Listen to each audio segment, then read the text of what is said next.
বাংলাদেশ যে away series গুলো খেলবে স্পেশালি ওয়ানডেতে, সেগুলোতেও সাকিব আল হাসান যদি ফিটনেস ওয়াইজ এভেলেবেল থাকেন তাহলে তাকে বাংলাদেশ ক্রিকেট বোর্ড খেলাতে চায়। এই আলোচনাটা করার পর অনেকে ইনবক্স করেছেন যে ডিটেলস নিয়ে যেন আমি একটু আপনাদের সাথে শেয়ার করি। এর মাঝখানে অনেক ধরনের ডিসকাশনস হচ্ছে যে সাকিব আসলে ফিরছেন কিনা। আজকে একদম লেটেস্ট আপডেট যেটা, ইফতেখার রহমান মিঠু বাংলাদেশ ক্রিকেট বোর্ডের মিডিয়া কমিটি এবং আম্পায়ারিং ডিপার্টমেন্টের চেয়ারম্যানের দায়িত্ব পালন করছেন, তিনিও কিন্তু মিরপুরে, আমিও সেখানটায় ছিলাম, সংবাদ সম্মেলনে জানিয়েছেন সাকিব আল হাসানের ফেরার পথ খোলা রয়েছে। এখন প্রশ্ন হচ্ছে যে বাংলাদেশ ক্রিকেট বোর্ডের কর্তারা এই যে বক্তব্যগুলো দিচ্ছে সাকিবকে ফেরানো নিয়ে, বিভিন্ন যে পরিকল্পনাগুলো, বিভিন্ন যে ওয়ে আউট গুলো বলা হচ্ছে, এগুলো আসলে কি শুধু বলার জন্য বলা, নাকি সাকিব আল হাসানকে বাংলাদেশ ক্রিকেট বোর্ড সত্যি সত্যি বর্তমান বাস্তবতায় জাতীয় দলে আবারও ফেরাতে চান? এই প্রশ্নটা যখন উঠেছে, সেই প্রশ্নের উত্তর দেওয়ার আগে আমি কয়েকটা ব্যাপার আপনাদের ক্লিয়ার করি। সেই কয়েকটা ব্যাপারে প্রথম ব্যাপার যেটা, যে আপনি আমাকে ইগনোর করতে পারেন, গালি দিতে পারেন, অবজ্ঞা করতে পারেন, but end of the day আমি যে ব্যাপারগুলো বা যে আপডেটস গুলো আপনাদের সাথে শেয়ার করি, দিন শেষে মোস্টলি সেগুলোই কারেক্ট হয়। সো ব্যাপারটা আমি যেহেতু শেয়ার করেছি গতকালকে আমার ফেসবুকে পোস্টের মাধ্যমে, আর এখন ভিডিও করছি, এই ঘটনাটা ঘটতে চলেছে, তবে কিছু ইফস অ্যান্ড বাটস রয়েছে। ঘটনা আসলে কি, ঘটনা এর আগে যে আলোচনাটা কোথাও ছিল না, সেই আলোচনাটা শুরু হয়েছে এবং আমি খুব নিশ্চিতভাবে 100% আমি জেনে আপনাদের সাথে শেয়ার করছি। সাকিব আল হাসান বাংলাদেশ ক্রিকেট বোর্ডের গুরুত্বপূর্ণ কর্তা যারা রয়েছেন, যারা ডিসিশন মেকিং এ রয়েছেন, খুব বেশি আসলে মানুষজন এই মুহূর্তে জড়িত না, তাদের সাথে তার ইচ্ছার কথা শেয়ার করেছেন এবং এটা খুবই স্বাভাবিক। তিনি বাংলাদেশের জার্সি গায়ে খেলতে চান এবং আন্তর্জাতিক ক্রিকেটটা বাংলাদেশের জার্সিতেই শেষ করতে চান। পলিটিক্যাল সাকিবকে আপনি হেট করতে পারেন, বিজনেসম্যান সাকিবকে আপনি হেট করতে পারেন, শেয়ার বাজারে যিনি ইনভেস্ট করে বিতর্কিত হয়েছেন, বিতর্কিত ব্যক্তিরা যার বন্ধু, যার সঙ্গ দিয়েছিল একটা সময় বিভিন্ন বিজনেস ইনভলভমেন্টে, তাদেরকে আপনি হেট করতে পারেন, but you can't hate, you can't avoid, you can't ignore Shakib Al Hasan as a cricketer. সেই সাকিব আল হাসান, ক্রিকেটার সাকিব আল হাসান, তিনি বাংলাদেশের জার্সি গায়ে ব্যাক করতে চান এবং এই ব্যাপারটায় বাংলাদেশ ক্রিকেট বোর্ডের ভূমিকা তিনি তার মতো করে চেয়েছেন। ক্রিকেট বোর্ডের স্টান্সটা তাহলে কি হলো? ক্রিকেট বোর্ডের স্টান্স যেটা হয়েছে, ক্রিকেট বোর্ডের সাথে আমার কথা হয়েছে, আমি কারো নাম উল্লেখ করতে পারবো না, অন্তত 3 জন ডিরেক্টরের সাথে আমার কথা হয়েছে, এটুকু বলতে পারি। কিন্তু ক্রিকেট বোর্ড একটা জায়গায় গিয়ে আটকে গেছে। Cricket board, they are 100% agreed with the proposal of Shakib Al Hasan. Shakib Al Hasan যা বলতে চেয়েছে বা সাকিব আল হাসান যে দাবিটা জানিয়েছে, সেটার সাথে বাংলাদেশ ক্রিকেট বোর্ডের কর্তা ব্যক্তিরা একদম টপ টু বটম যাদের সাথে কথা হয়েছে সবাই এগ্রিড। তারা সাকিব আল হাসানকে খেলাতে চায় এবং তাদের মধ্যে যে বক্তব্য, যে আলোচনাটা হয়েছে, যে অ্যাটলিস্ট সাকিব আল হাসানকে খেলানোর ক্ষেত্রে, দেশে এসে খেলার ক্ষেত্রে যদি কোনো ঝামেলা থেকে থাকে, তাহলে why not Shakib Al Hasan should play for Bangladesh in the away series. বাংলাদেশের তো অ্যাওয়েতে খেলা রয়েছে। সাকিব আল হাসান বলেছেন if he is needed to play for Bangladesh in টি20 world cup, he is available. এটা এখন থেকে আরো প্রায় বছরখানেক আগে এই কথাটা তিনি বলেছেন। সো সাকিব আল হাসান যখন ফিরতে যায়, বিসিবির স্ট্যান্সটা হচ্ছে সাকিবকে ফেরানো যেতে পারে, সাকিবকে ফেরানো উচিত। সাকিবের এই দাবি বা এই যে বক্তব্য, সেটা 100% ঠিক এবং এক্ষেত্রে বাংলাদেশে ফিরিয়ে খেলানোটা যদি ডিফিকাল্ট হয়ে থাকে, সাকিবকে অ্যাওয়ে সিরিজগুলোতে সুযোগ দেওয়া যায় কি না। এবং এটার পক্ষেও বাংলাদেশ ক্রিকেট বোর্ডের যথেষ্ট যুক্তি রয়েছে।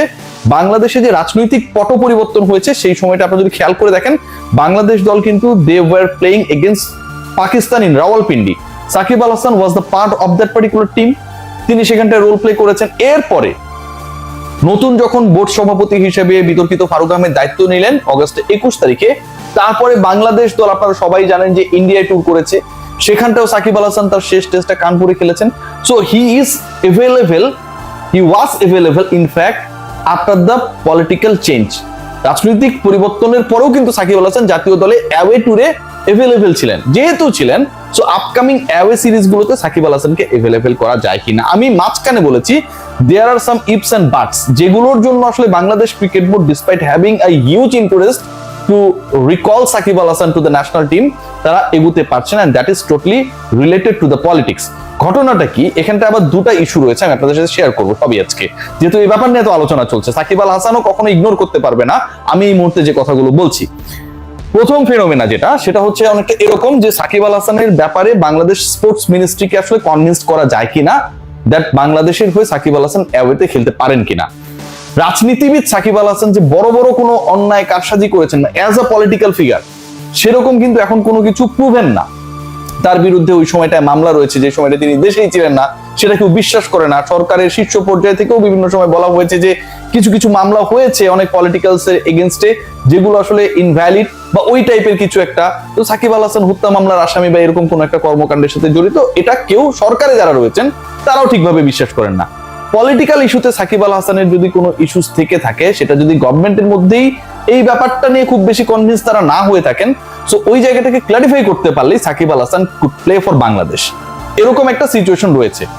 আরেকটা দ্বিতীয় চিন্তা ভাবনা রয়েছে, বাংলাদেশে যদি ইলেকশন হয়ে যায়, আমি একদম নির্মোহভাবে মেদ ছাড়া চর্বি ছাই আলোচনাটা করছি, বাংলাদেশে যদি ইলেকশন হয়ে যায়, আমরা কদিন আগেও জেনেছি যে ডিসেম্বরের মধ্যে সকল ইলেকশন বা নির্বাচনে, জাতীয় নির্বাচনের প্রস্তুতি সম্পন্ন করতে বলা হয়েছে, এবং প্রফেসর ডক্টর মোহাম্মদ ইউনূস সেই কথাটা বলেছেন, বাংলাদেশ রাষ্ট্রে এই মুহূর্তে সর্বোচ্চ নির্বাহী তিনি। এবং সেই অনুযায়ী যদি ফেব্রুয়ারির মধ্যে ইলেকশন হয়ে যায় বা তারও আগে হয়, ডিসেম্বরের কথা বলা হচ্ছে, ডিসেম্বর জানুয়ারির মধ্যে যদি হয়ে যায়, বাংলাদেশ প্রিমিয়ার লিগ বিপিএল এর কিন্তু শিডিউল নিয়ে জটিলতা তৈরি হচ্ছে, কারণ ডিসেম্বর ইলেকশন হলে বিপিএলটা পিছিয়ে আইপিএল এবং পিএসএল এর সময় চলে যাবে। এটাও অফিসিয়াল স্টেটমেন্ট, আমার কথা না। সো ডিসেম্বর জানুয়ারির মধ্যে যদি ইলেকশন হয়ে যায় বাই এনি চান্স, তাহলে নতুন সরকার যেই আসুক না কেন, সেই সরকারের মনোভাব রিগার্ডিং সাকিব আল হাসান চেঞ্জ হতে পারে।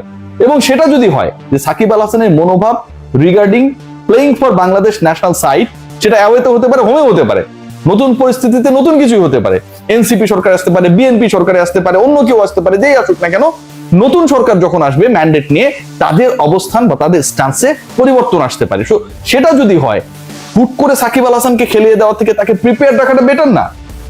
এই মুহূর্তে বাংলাদেশের যে সিচুয়েশন, তাতে Shakib Al Hasan is very much needed as a elder brother, as an experienced campaigner, একই সাথে লিডারশিপ গ্রুপের একজন সদস্য, তার ক্যাপ্টেন হওয়ার দরকার নাই। এবং বাংলাদেশ দলের মধ্যে যা চলছে সেই জায়গায় ভয়েস রেজ করে প্রপার ডিসিশন মেকিং, সব জায়গায় Shakib Al Hasan is very much missing right now according to the Bangladesh cricket management. So they want Shakib Al Hasan, Shakib Al Hasan also wants to be the part of the national side. এই ব্যাপারে দুপক্ষের ডিসকাশন হয়েছে, এটা কেউ নিশ্চয়ই সংবাদ মাধ্যমে এসে বলবে না সাকিবের সাথে আমাদের কথা হচ্ছে, বিপদে কেউ পড়তে চাবে না। এবং গভর্নমেন্টকে যদি কনভিন্স করা যায়, তাহলে নেক্সট ওয়ার্ল্ড কাপের আগেই সাকিব আল হাসানকে জাতীয় দলের জার্সিতে দেখার যথেষ্ট সম্ভাবনা রয়েছে। জেনে বলছি, আবারও বলছি, আপনি আমাকে অবিশ্বাস করতে পারেন, গালি দিতে পারেন, but end of the day ignore করতে পারবেন না। সবাই ভালো থাকবেন, টেক গ্রেট কেয়ার।